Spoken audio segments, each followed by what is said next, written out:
Good morning, everyone. All right. So let me see what's going to continue this week after last week's wild ride. Start off with Bitcoin gapping down significantly here to the 200-day moving average under 50,000. And other than the 50 MA, there's nothing here to the left. And we'll see if this can begin to recover. If it retraces back up, it'll tell a story, I think, related to the markets. Clearly, they're related.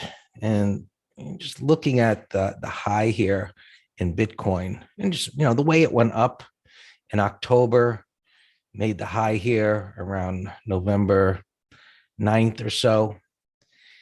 And we look at the S&Ps, and well, that's the 22nd, but it started happening here right at the 8th, where the momentum began to stall and we got the breakout failure. Diamonds, November 8th, they topped out. So while the markets they're up here a bit, they're not gapping significantly to change what occurred last week. But seeing Bitcoin down and, this correlation between the broader markets and Bitcoin created the thought, could this gap down in Bitcoin be an exhaustion gap where the markets, where they were trying to bottom out last week in a really wild, erratic way? Could this be, the exhaustion gap where it begins to stabilize? Now, exhaustion gaps typically occur after a move up, say something like this, and then it gaps higher. That's a high probability exhaustion gap. Where last week we talked about this shakeout type of a pattern, and could this turn up as it was consolidating at resistance? That didn't happen. Never triggered any kind of an entry point, and now we're getting this gap down. So what this does today, whether it can get back above its open, maybe back above 50,000, or whether it just hangs down here. If it just hangs down here and can't go up, well, then it's going to lead to a thought that it'll go down here, and then the markets go down there, assuming again that this correlation continues. Now, broader markets, SPX, market internals.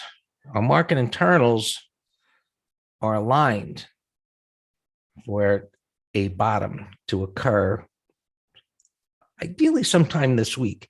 These are never pinpoint accurate. And I've said this before when we look at them, but ideally the markets would have been gapping down as well.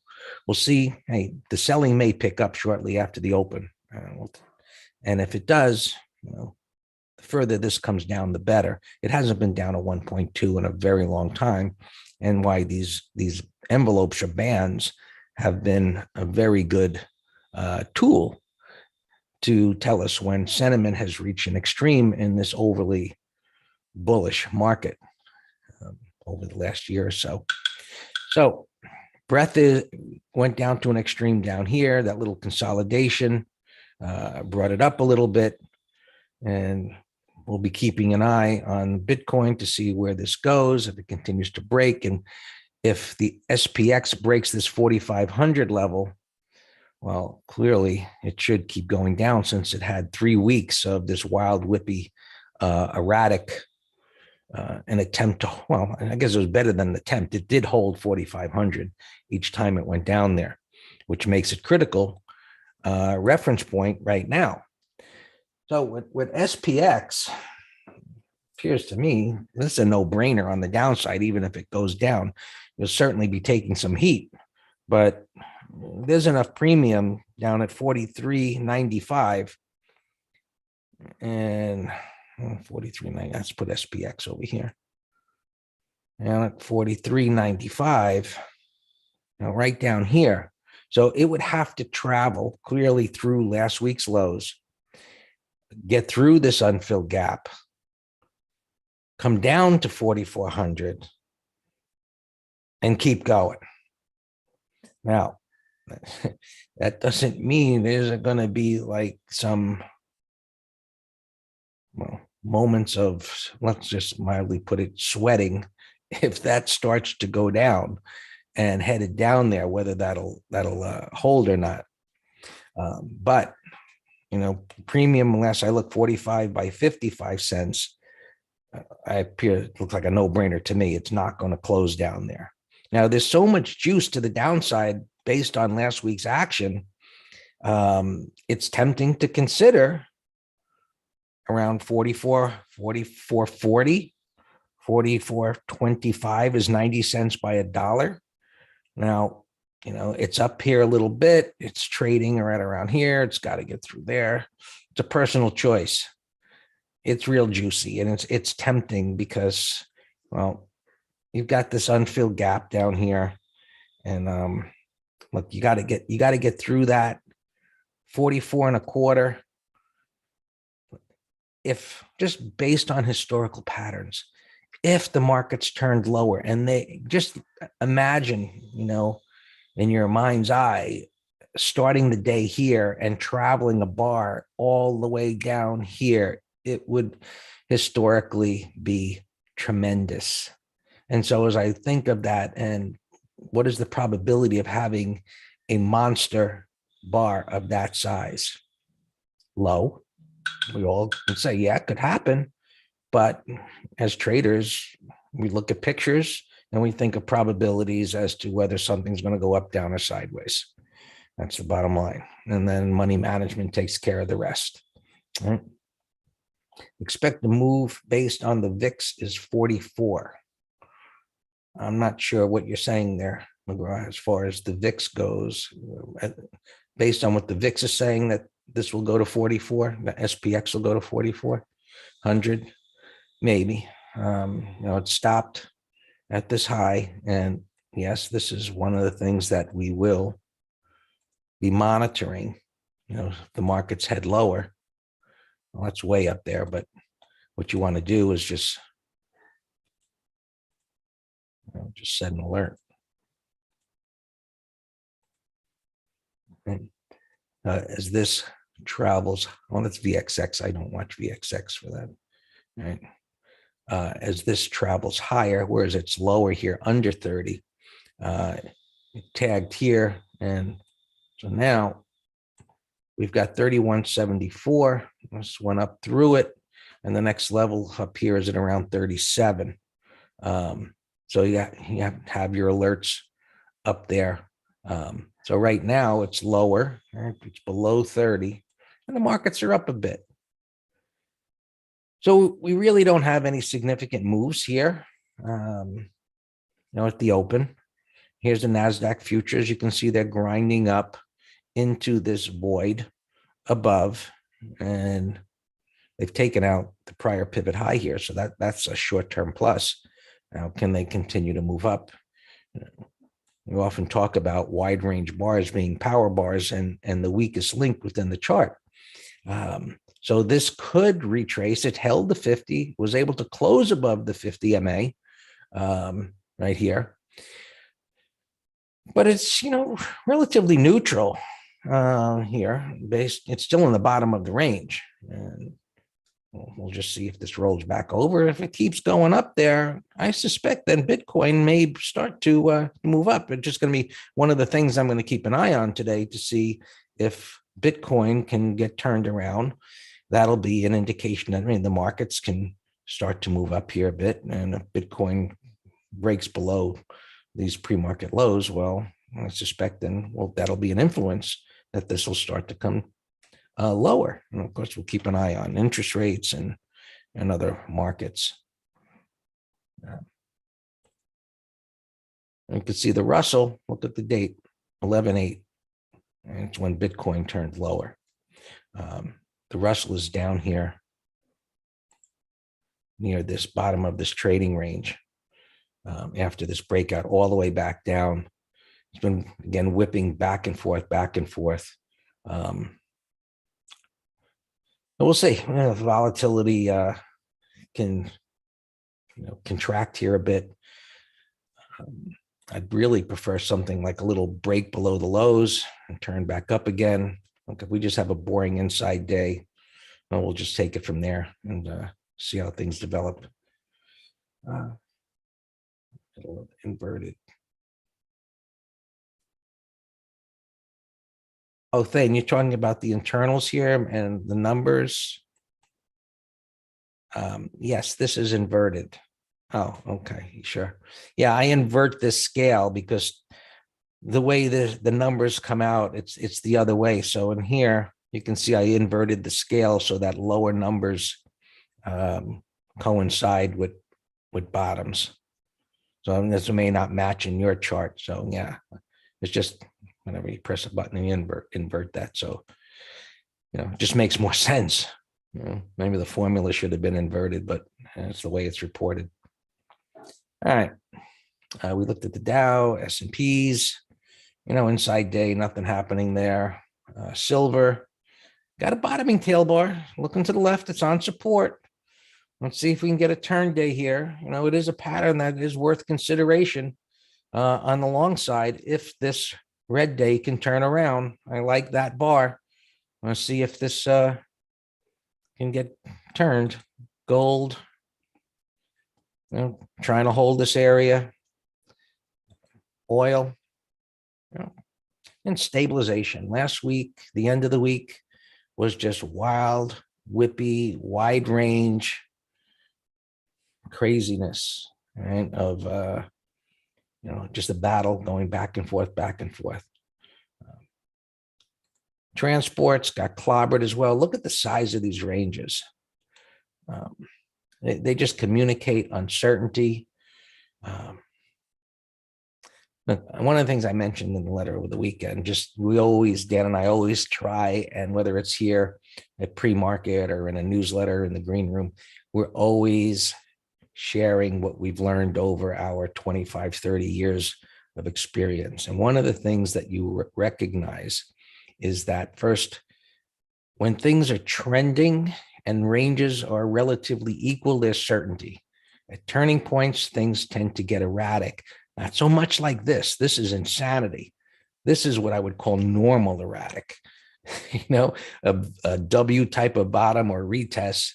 And then you see things tighten up where the ranges and candle bodies begin to tighten. And then as things trend, they stay around equal in range, the distance to high to low.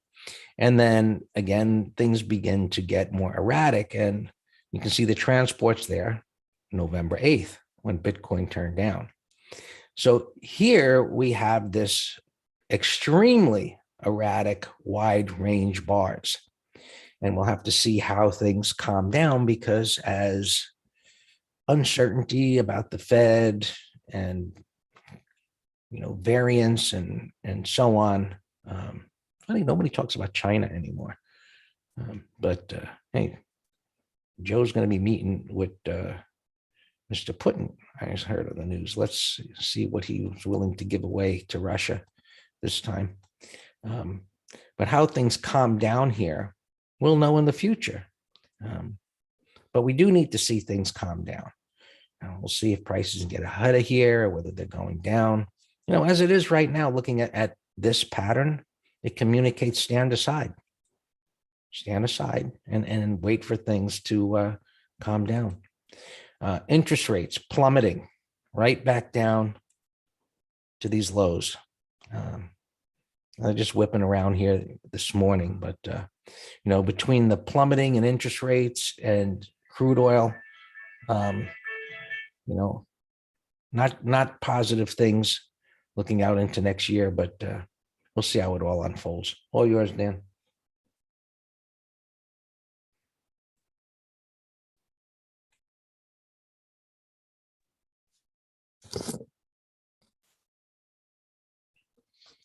Good morning. Yeah, Greg Barron's had an article started talking about the warning signs of the yield curve flattening.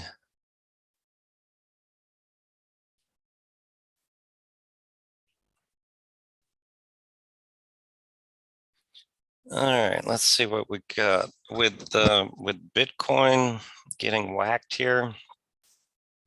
Those related stocks are getting whacked. So look at BITO here gapping down. Well, that's the ETF.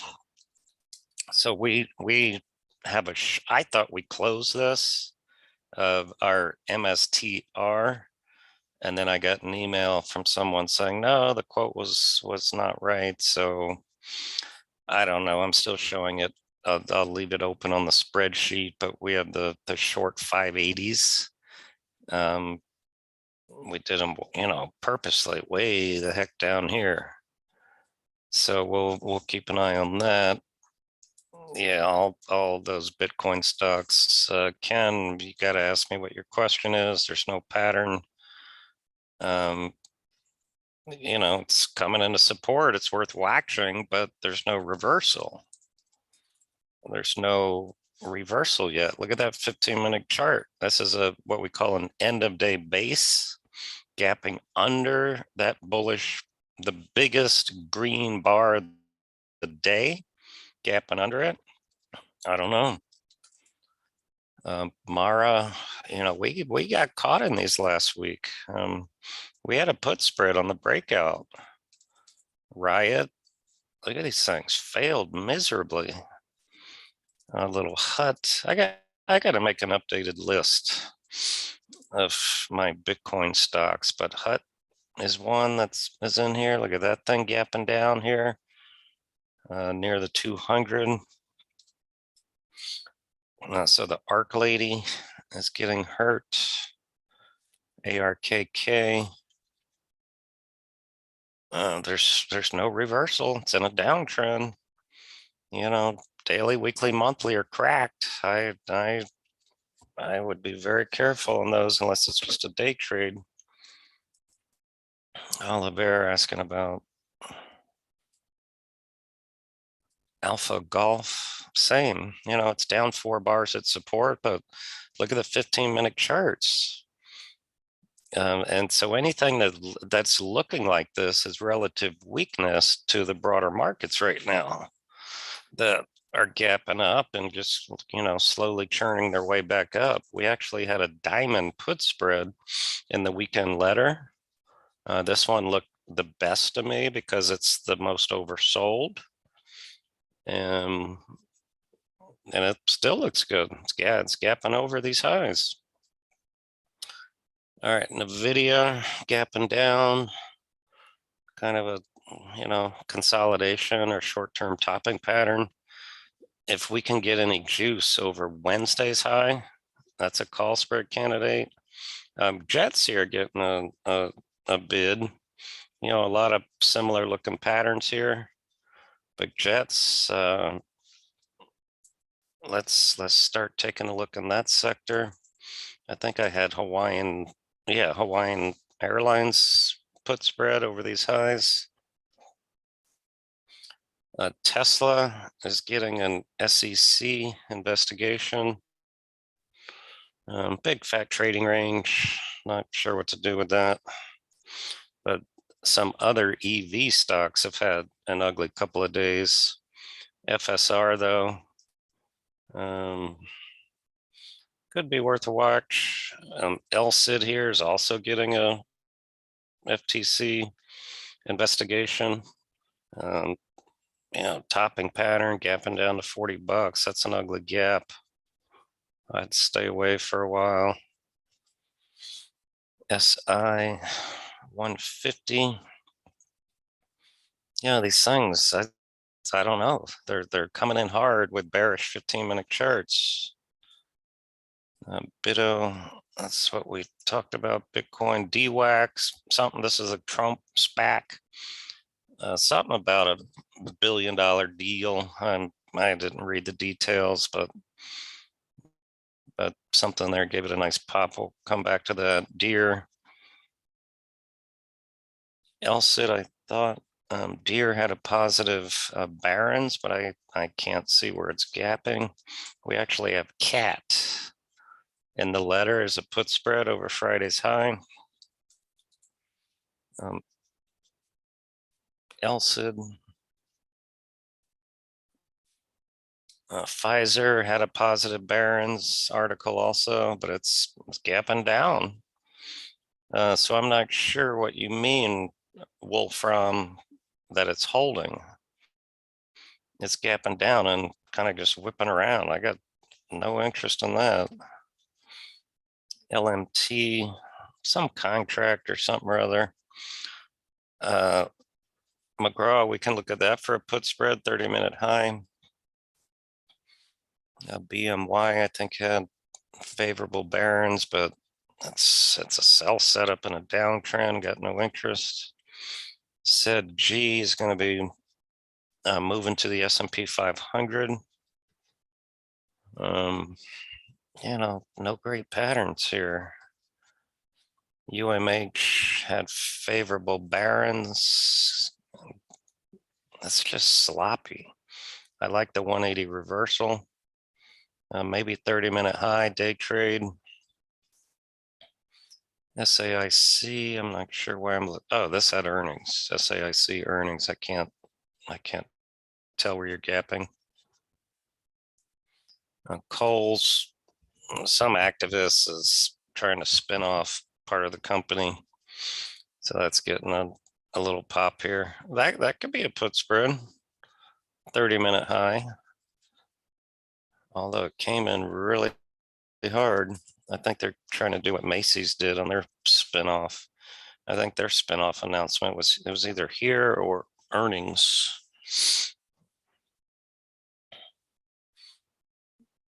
Sono. We have that as a short watch, wide range breakdown.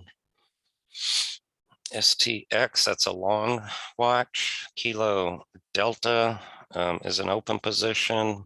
Long Valet open position. IIPR, we have a put spread or naked puts.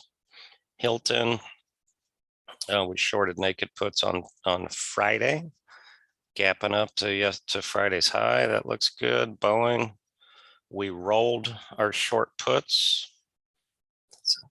Morning strength here with the airlines. Barron's cover story was bullish on a couple housing stocks. Here's Lennar. Toll looks great. All right, Len, we looked at. DHI was one. I like the pattern. That looks great. That's gapping up to Friday's high. Looks good. Daily, weekly, monthly. I'm going to put that in the window right here.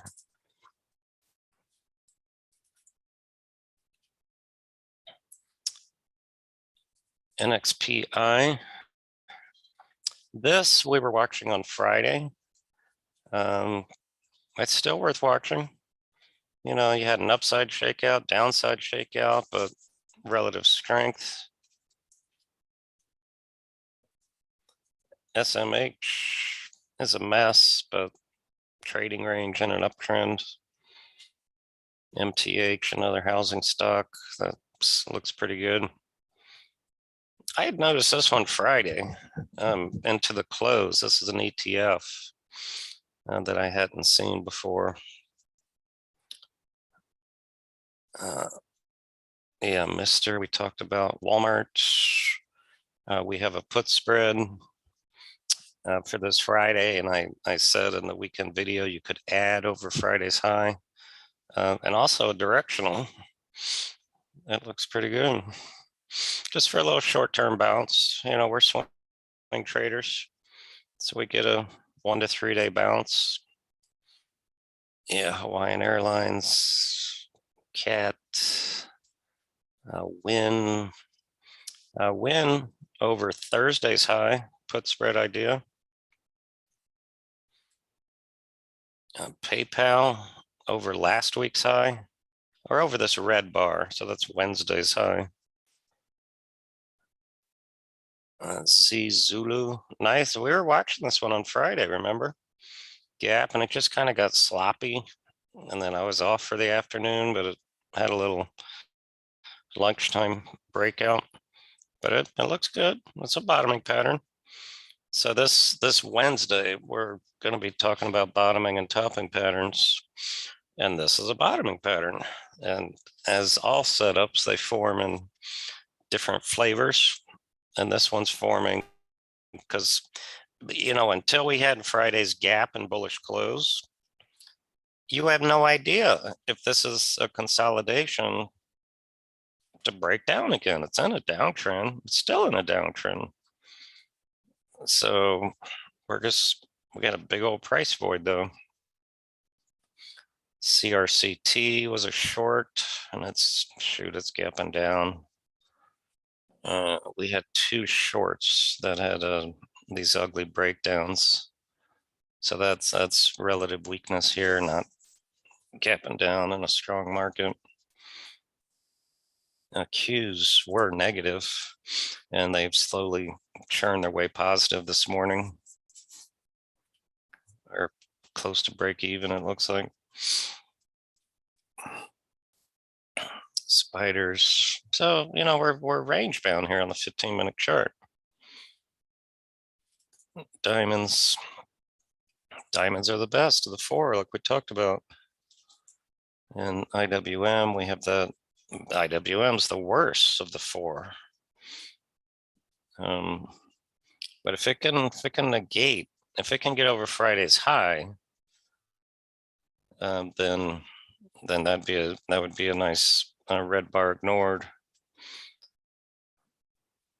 I'm just looking at the CNBC headline. It says Bitcoin dropped 17% Friday night into Saturday.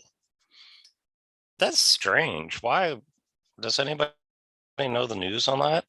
So that's after the market closed. So it had nothing to do with the day's close. Friday night into Saturday. Yeah, this, so many people out there, remember Greg pounding the table on this thing's going to $100,000 by year end. Well, guess what? It's December 6th today. So, time is not on time, and the charts are not on your side for that assumption or feeling or prediction, whatever you want to call it. You think this thing's going to more than double in 3 weeks? I don't think so, McFly. I just, tell me your reasoning. JR's and people try to say that Bitcoin is a stable currency. Really? It dropped 17% Friday night into Saturday. I don't know how you define stable, but I wouldn't put it in that department. JR's asking about shorting Hood.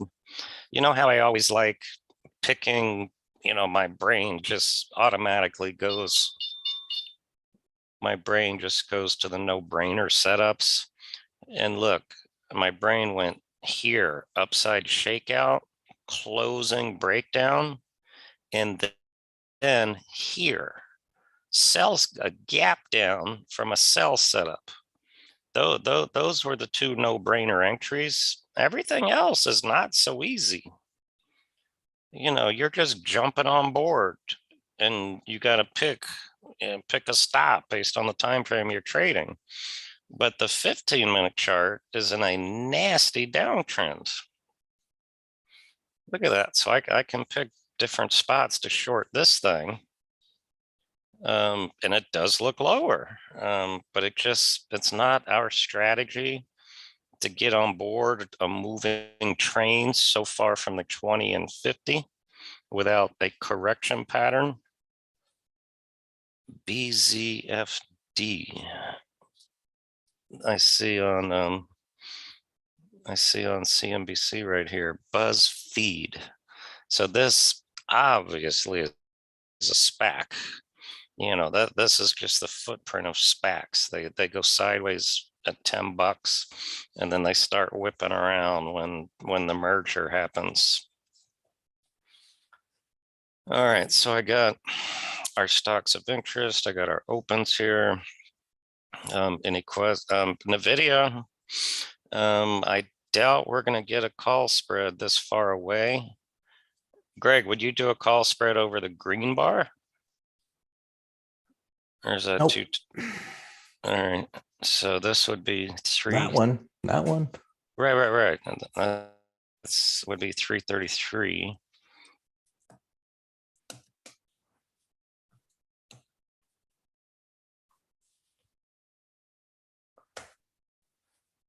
Uh, 335 is only 40 cents. Yeah, that's too far away.